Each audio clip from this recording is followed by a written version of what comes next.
Story that you're tracking. Bankers of late have been facing a lot of flack in the wake of the Malia mess. You know, even before that, it was the top of the agenda at the Gyan Sangam.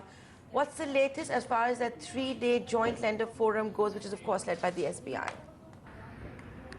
Well, this is the second day of the marathon meetings hosted by the State Bank of India, where various banks are participating under the Joint Lenders Forum to try and come at a solution for some of the large stressed assets that they have identified. What our sources in these banks are telling us that there are 8 such companies and promoters of those companies that have been called in for meetings and questioning really by these banks to understand, the status of the repayment of debt and what non-core asset sales, etc., they're looking to make to bring down their huge debt burdens. So as of today, Visa, Steel and Aban Offshore are likely to appear before the banks and explain their debt positions and what asset sales they'll be looking at.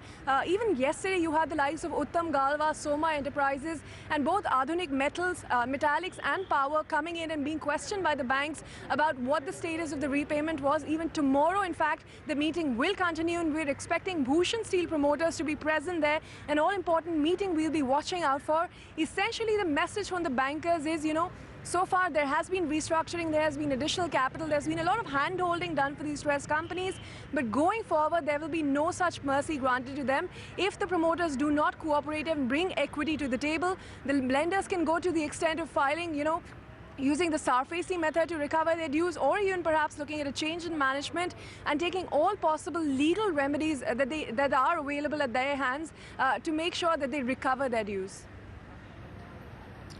Right, so that's the latest as far as day 2 of the Joint Lender Forum meet goes in Mumbai. Thanks a lot, Ritu, for joining us. So tomorrow is the Bhushan Steel promoters that will also be attending that meeting.